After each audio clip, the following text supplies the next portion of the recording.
بسم اللہ الرحمن الرحیم۔ السلام علیکم ناظرین، میں ہوں فراست سلیم اور آپ دیکھ رہے ہیں میرا یوٹیوب چینل۔ امید کرتا ہوں کہ آپ جہاں بھی ہوں گے خیر و عافیت سے ہوں گے۔ اللہم صلی علی سیدنا و مولانا محمد و آلہ و صحابہ و بارک وسلم۔ ناظرین، پاکستان کی فارم 47 کی حکومت ہر روز کچھ نہ کچھ بلنڈر مار رہی ہے۔ 26ویں ترمیم جو ہے وہ خود لے کر آئے، بھاگ دوڑ کی، پارلیمانی کمیٹی بنائی، پارلیمانی کمیٹی کے اندر طریقہ کار ہوا کہ چیف جسٹس آف پاکستان کی تعیناتی کی جو تعیناتی کی جائے گی وہ پارلیمانی کمیٹی کرے گی، اور پارلیمانی کمیٹی کے اندر اکثریت ان کے پاس تھی۔ چیف جسٹس یحییٰ افریدی کو بنا دیا گیا۔ اب جب chief justice Yahya Afridi chief justice of Pakistan بن گئے تو حکومت سمجھ رہی تھی کہ ہمارے جو ہیں ان کے ساتھ معاملات طے ہو جائیں گے۔ پھر ان کی جب میٹنگ ہوئی جہاں چیف آف آرمی اسٹاف اور اس کے بعد وزیر اعظم آصف علی زرداری اور جو کچھ وہ سننا چاہ رہے تھے وہ چیف جسٹس یحییٰ افریدی سے نہیں سن سکے، یا جو کچھ کہنا چاہ رہے تھے وہ کہہ نہیں سکے، تو شارٹ میٹنگ کی اور چیف جسٹس یحییٰ افریدی وہاں سے اٹھ کر چلے گئے۔ یہ پریشان ہو گئے، سر پکڑ کر بیٹھ گئے کہ اب کیا ہوگا یار، جس پرپس کے لیے ہم لے کر آئے ہیں اگر یہ معاملہ خراب ہو جاتا ہے تو پھر ہم کیا کریں گے۔ تو اس کے بعد ناظرین پھر انہوں نے 27ویں ترمیم کا ڈھول پیٹنا شروع کر دیا کہ اب 27ویں ترمیم لے کر آئیں گے، اب یہ ہو گیا وہ ہو گیا، ملٹری کورٹ لے کر آنی ہے، یہ کرنا ہے وہ کرنا ہے۔ یہ ڈرامے بازیاں اس حکومت نے شروع کر دیں۔ اب پہلے دن انہوں نے 6 اقدامات کیے بڑے۔ پریکٹس اینڈ پروسیجر کمیٹی کے اندر وہ جو ہے اسے بنا دیا، منیب اختر کو شامل کر لیا گیا، جسٹس منیب اختر کو۔ حکومت پریشان ہو گئی اور حکومت کی ہاتھ پاؤں جو پھولے وہ کل رات کے اعلامیے سے پھولے۔ جب فل کورٹ میٹنگ ہوئی اور فل کورٹ میٹنگ کے بعد جب اعلامیہ جاری ہوا اور اس میں کہا گیا کہ جسٹس منصور علی شاہ کے مینجمنٹ سسٹم کو 1 مہینے کے لیے نافذ کر دیا گیا اور اس کے تحت کیسز کو سنا جائے گا اور بیک لاگ جو ہے اس کو کم کیا جائے گا۔ 59,191 کیسز جو ہیں وہ پینڈنگ ہیں، تو یہ جو ہیں جلد از جلد ان کو نپٹایا جائے گا۔ اب حکومت پریشان ہوئی۔ پچھلے دنوں حکومت نے کہا جی کہ ترمیمی جو پریکٹس اینڈ پروسیجر کمیٹی ہے اس کے اندر ترمیم لائی جائے گی، اور وہ یہ باتیں سامنے آئیں کہ 2 جو ہے نا مزید ججز جو ہیں وہ شامل کیے جائیں گے پریکٹس اینڈ پروسیجر کمیٹی کے اندر۔ ظاہری بات ہے کہ ان کو لگ رہا تھا کہ جسٹس منیب اختر اور منصور علی شاہ چلے گئے ہیں تو جس طریقے سے جو اقدامات چیف جسٹس یحییٰ افریدی نے کیے ہیں تو یہ نہ ہو تو پھر جس مقصد کے لیے ہم نے سارا کچھ اتنا کیا ہے تو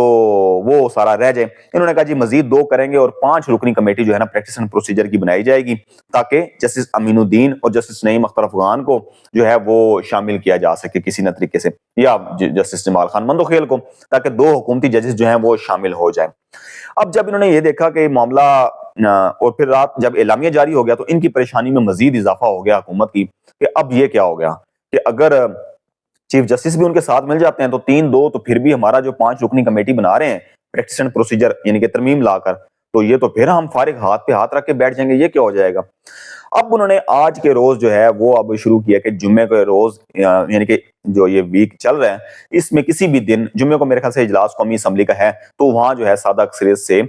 ترمیم لائی جائے پریکٹس اینڈ پروسیجر کی۔ اس کے اندر اب انہوں نے جو آج خبریں آ رہی ہیں وہ یہ آ رہی ہیں کہ صرف 1 جج جو ہے وہ شامل کیا جائے گا جو آئینی بینچ کا سربراہ ہوگا پریکٹس اینڈ پروسیجر کمیٹی کے اندر۔ یعنی کہ پہلے بھی تھا کہ منیب اختر کو تھوڑا سا ڈاؤن کرنے کے لیے یا اکثریت نہ ہو جسٹس منصور علی شاہ تو ہمارے 2 ووٹ مزید آ جائیں گے، چیف جسٹس کا بھی ووٹ ہمارے ساتھ آ جائے گا، یہ سوچ کر بیٹھے ہوئے تھے۔ جب کل اعلامیہ جاری ہوا تو انہیں اب لگا کہ ہو سکتا ہے کہ چیف جسٹس بھی انہی کے ساتھ ہو جائے تو ہم کچھ نہ کر سکیں۔ اب انہوں نے جو آج حرکت کی وہ یہ کر رہے کہ پریکٹس اینڈ پروسیجر کمیٹی کے اندر 2 سینئر ترین چیف جسٹس اور سینئر ترین 1 جج 2، اور تیسرا جو ممبر ہوگا نا وہ منیب اختر نہیں ہوں گے۔ تیسرا منیب اختر کو آؤٹ کرنے کے لیے تیسرا ممبر یہ کہہ رہے ہیں کہ ہم ترمیم لا رہے ہیں کہ جس کے ترمیم کہہ رہا ہوں قانون سازی جس کی کر رہے ہیں وہ سادہ اکثریت سے ہونی ہے کہ آئینی بینچ کا سربراہ جو ہوگا وہ اس کے اندر شامل ہو۔ اب ان کی سوچ یہ ہے کہ جسٹس امین الدین جو ہیں وہ آئینی بینچ کے سربراہ ہوں گے اور پھر اس طریقے سے جسٹس امین الدین ہمارے کمیٹی کے اندر جب بیٹھ جائیں گے۔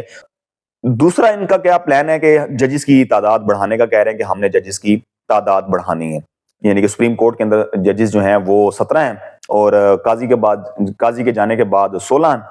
اور 1 جج تو ویسے ظاہری بات ہے لے کر آنا ہے۔ اب وہ دیکھتے ہیں کہ عامر فاروق کو لے کر آتے ہیں اسلام آباد سے یا پشاور ہائی کورٹ سے لے کر آتے ہیں، کیونکہ میرٹ تو بنتا ہے اسلام آباد کے چیف جسٹس عامر فاروق کا، لیکن چیف جسٹس عامر فاروق تو بیچارے اگر وہ سپریم کورٹ میں لے آئے انہیں تو پھر پیچھے محسن اختر کیانی آ جاتے ہیں، تو محسن اختر کیانی سے بھی اسٹیبلشمنٹ جو ہے وہ خوش نہیں ہے۔ پھر جسٹس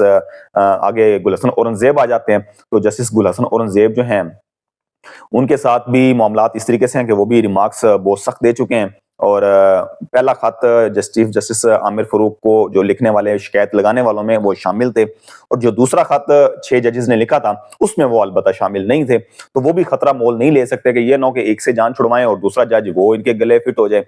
تو ان کی سوچ یہ ہے کہ عامر فاروق کو بھی سپریم کورٹ نہ لے کر جائیں، کیونکہ اگر لے کر جائیں گے تو پھر ہمارا یہاں کام کرنے والا کوئی نہیں ہوگا۔ ابھی تو جو چیف جسٹس عامر فاروق ہیں تو وہ تو ان کے کام ابھی آ رہے ہیں، طاقتور حلقوں کی بھی سپورٹ کر رہے ہیں اور حکومت کی بھی سپورٹ کر رہے ہیں۔ جہاں کیس کو لٹکانا ہوتا ہے تحریک انصاف کے حوالے سے، جہاں معاملہ جو ہے وہ ڈیلے کرنا ہوتا ہے تو وہ اس کی سماعت ہی نہیں کرتے۔ تو اب جو یہ معاملہ چل رہا ہے نا، اس میں اب حکومت نے ججز کا کہہ دیا کہ ہم نے ججز لے کر آنے ہیں، 17 سے 23 کرنے ہیں۔ اب ناظرین اور بیان کیا بنا رہے ہیں کہ جی سپریم کورٹ کے اندر کافی سارے کیسز پینڈنگ ہیں اور عوام جو ہے نا وہ پریشان ہو رہی ہے، عوام ذلیل و خوار ہو رہی ہے۔ ہم عوام کا سوچ رہے ہیں، ہم جو ہے نا، ہم جو حکومت ہے نا فارم 47 کی، ہم صرف عوام کا سوچ رہے ہیں، ہمیں اور کسی کا کچھ بھی نہیں ہے۔ ناظرین میں نے تھوڑا سا ڈیٹا نکالا ہے کہ اگر اتنا ہی انہیں احساس ہے کہ ہم عوام کا جو ہے وہ سوچ رہے ہیں، عوام کا خیال کر رہے ہیں اور اس لیے سپریم کورٹ میں ججز کی تعداد بڑھا رہے ہیں، تو میں ناظرین چھوٹا سا آپ کو ڈیٹا شیئر کرتا ہوں آپ سے کہ لاہور ہائی کورٹ کے اندر ٹوٹل ججز کی تعداد جو ہے نا وہ 60 ہے، اور جو اس وقت سٹنگ ججز ہیں وہ ہیں 36۔ 24 جو ہے نا ججز ان کو ابھی انہوں نے ہائر کرنا ہے۔ 24 سیٹس جو ہیں وہ خالی پڑی ہوئی ہیں ججز کی۔ ان غیرت مندوں کو ادھر احساس نہیں ہو رہا کہ 24 جج ہم وہاں تعینات کریں لاہور ہائی کورٹ میں اور عوام کا فائدہ ہو۔ اور یہ سیٹیں کب سے خالی ہیں؟ مئی 2021 سے۔ ایک جج بھی تعینات نہیں ہوا، آخری جج جو تعینات ہوا ہے وہ مئی 2021 میں تعینات ہوا ہے لاہور ہائی کورٹ میں۔ اس کے بعد سندھ ہائی کورٹ میں ٹوٹل سیٹس ہیں 40 ججز کی، اور وہاں جو سٹنگ ججز ہیں وہ ہیں 29، اور 11 سیٹیں وہاں خالی ہیں سندھ ہائی کورٹ میں۔ اور یہ سیٹیں کب سے خالی ہیں؟ اپریل 2023 کے بعد کوئی جج وہاں تعینات نہیں ہوا، مطلب کہ آخری جج اپریل 2023 میں تعینات ہوا ہے سندھ ہائی کورٹ کے اندر۔ اس کے بعد آ جائیں بلوچستان ہائی کورٹ میں۔ بلوچستان ہائی کورٹ میں ٹوٹل سیٹس ہیں ججز کی 15، اور وہاں 11 جو ججز ہیں وہ سٹنگ ججز ہیں، اور 4 سیٹیں جو ہیں وہ خالی پڑی ہوئی ہیں، اور کب سے خالی پڑی ہوئی ہیں؟ جولائی 2022 سے۔ اسی طریقے سے پشاور ہائی کورٹ میں ججز کی تعداد 30 ہے، اور وہاں 16 جو ہیں وہ خالی ویکینسیاں پڑی ہوئی ہیں، اور 14 ججز جو ہیں وہ سٹنگ پوزیشن پر ہیں۔ اب 14 میں سے بھی جو سٹنگ پوزیشن پر ہیں وہاں جو 4 ججز ہیں وہ ایڈیشنل ججز ہیں جو تعینات ہوئے ہیں جولائی 2022 میں۔ تو 16 ججز بھی لگائیں، 14 ججز بھی لگائیں تو 16 ججز جو ہیں ابھی تک پشاور ہائی کورٹ میں تعینات نہیں ہے، خالی سیٹیں پڑی ہوئی ہیں، اور یہ بھی جولائی 2022 سے خالی پڑی ہوئی ہیں۔ اسلام آباد ہائی کورٹ میں ٹوٹل ججز کی تعداد 10 ہے، اور ابھی 8 ججز وہاں ہیں، 2 سیٹیں وہاں بھی خالی پڑی ہوئی ہیں، اور دسمبر 2021 سے یہ سیٹیں خالی پڑی ہوئی ہیں۔ تو یہ ڈرامے بازی ٹوپی ڈرامہ کر رہی ہے فارم 47 کی حکومت کہ ہمیں عوام کا احساس ہے، آپ کو کٹا، آپ کو عوام کا احساس ہے، آپ کو صرف اپنا مفاد ہے کہ اب چیف جسٹس یحییٰ آفریدی کے بننے کے بعد بھی جو ہے ہماری جو ہے وہ ہاتھ پاؤں ہمارے پھول گئے کہ چیف جسٹس یحییٰ آفریدی بھی جو ہے وہ اکثریت میں نہ چلے جائیں منصور علی شاہ کے ساتھ، تو پھر ہمارا معاملہ جو معاملات ہمارے خراب ہو جائیں گے، تو ہم نے کوئی بیلنس کرنے کے لیے اپنے ججز جو ہیں وہ اب تعینات کریں گے، کیونکہ جوڈیشل کمیشن کے اندر اب ان کے ارکان کی تعداد بڑھ گئی ہے، تو اب یہ سمجھیں گے کہ ہم اپنی مرضی کے جو ہیں وہ جس مرضی جج کو فون کریں گے اور اپنی مرضی کے جج لے آئیں گے، کیونکہ اکثریت تو جوڈیشل کمیشن کے اندر ہماری ہوگی۔ جب ہماری اکثریت ہوگی تو ہم اپنی مرضی کا جج لے آئیں گے، جب اپنی مرضی کا جج لے کر آئیں گے تو پھر سپریم کورٹ کے اندر چیف جسٹس یحییٰ آفریدی بھی جو ہے وہ اقلیت میں چلے جائیں گے، منصور علی شاہ بھی اقلیت میں چلے جائیں گے، جسٹس عطا من اللہ بھی اقلیت میں چلے جائیں گے، منیب اختر بھی، جو تو وہ کسی نہ کسی طریقے سے نا یہ اب ان کی کوشش یہ ہے کہ ججز بڑھا کر وہاں 6 ججز مزید ڈال کر سپریم کورٹ میں تو بیلنس کرنے کی کوشش کریں گے۔ ان کو خدا کی قسم اس حکومت کو کسی قسم کا کوئی عوام کا احساس نہیں ہے، عوام ڈوبتی ہے ڈوب جائے، مرتی ہے مر جائے، مہنگائی سے مر رہی ہے کچھ ہو جائے، ان کے کیسز سنے جائیں نہ سنے جائیں انہیں کوئی پرواہ نہیں، انہیں صرف اور صرف یہ پرواہ ہے کہ ہماری سیفٹی ہو جائے، ہماری حکومت جو ہے نا وہ تھوڑا سا عرصہ کاٹ جائے، کیونکہ 26ویں ترمیم لے کر آ گئے، اب 27ویں ترمیم کا ڈھونڈ جو ہے نا وہ ڈھونگ رچا رہے ہیں کہ اب ہم نے یہ کروانی ہے وہ کروانی ہے۔ تو یہ صورتحال ہے، ان کی چیخیں نکل گئی ہیں، پریشان ہو گئے ہیں، کیونکہ یہ سمجھ بیٹھے تھے، ان سے بہت بڑا بلنڈر ہو گیا، انہوں نے سمجھا کہ جسٹس یحییٰ آفریدی جو ہیں وہ انکار کر دیں گے چیف جسٹس بننے سے، وہ کہیں گے کہ میں نے تو 2030 میں ریٹائر ہونا ہے، تو میرا ابھی ٹائم پڑا ہوا ہے، تو جب میرا نمبر آئے گا میں تب بنوں گا، تو پھر اس طریقے سے ہم جسٹس امین الدین کو چیف جسٹس آف پاکستان بنا دیں گے، تو پھر ہمارے سارے معاملات طے ہو جائیں گے۔ تو یہ سوچ سمجھ کر یہ پلاننگ کی گئی تھی، لیکن جسٹس یحییٰ آفریدی نے پھر انکار نہیں کیا، تو نہ انکار کر کے انہوں نے یہ عہدہ قبول کر کے حکومت کو جو ہے نا وہ ایک نئی پریشانی کے اندر مبتلا کر دیا۔ اچھا ناظرین، میں آپ کو یہاں یہ بتا دوں کہ 2000 کے قریب ججز جو ہیں وہ جو لوور جوڈیشری ہے نا، وہاں پر ججز کی سیٹیں خالی پڑی ہوئی ہیں. تو یہ حکومت جو ہے وہ کہہ رہی ہے کہ جی صرف سپریم کورٹ کے اندر کیسز پڑے ہوئے ہیں، باقی انہیں نظر نہیں آ رہا، جہاں عوام بیچاری ذلیل ہو رہی ہے لوور جوڈیشری کے اندر.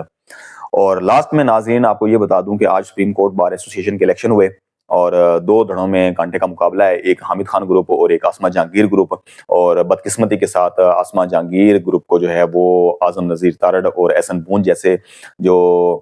فرد ہیں یہ لیڈ کر رہے ہیں. اور کیونکہ پیسہ بھی خرچ کیا ہوا حکومت نے، طاقتور حلقوں کی بھی کوشش ہے کہ جو اعظم نذیر تارڑ گروپ ہے یہ جیتے. لیکن ابھی تک جو خبریں آ رہی ہیں وہ یہ آ رہی ہیں کراچی کے اندر منیر کاکڑ جو ہیں وہ جیت چکے ہیں، اور اس کے بعد لاہور سے جو لیڈ کر رہے ہیں وہ اعظم نذیر تارڑ گروپ کے میاں رؤف جو ہیں وہ لیڈ کر رہے ہیں، اور وہاں دوسرے نمبر پر منیر کاکڑ ہیں. منیر کاکڑ کا تعلق بلوچستان سے ہے، اور آج جب آپ میری ویڈیو دیکھ رہے ہوں گے شاید اس وقت تک رزلٹ جو ہے وہ آ چکا ہو، اور آج یہ پتہ چل جائے گا کہ وکلا نے قانون کی رکھوالی کرنے والوں کا، آئین کا ساتھ دیا ہے، حق کا ساتھ دیا ہے، یا کہ پلاٹ خریدنے والوں کو، رشوتیں لینے والوں کو، یا جو بکاؤ مال ہے اس کو سپورٹ کرتے ہیں وکلا، یا حق اور آئین کے ساتھ کھڑے ہوتے ہیں. یہ بھی آج واضح ہو جائے گا.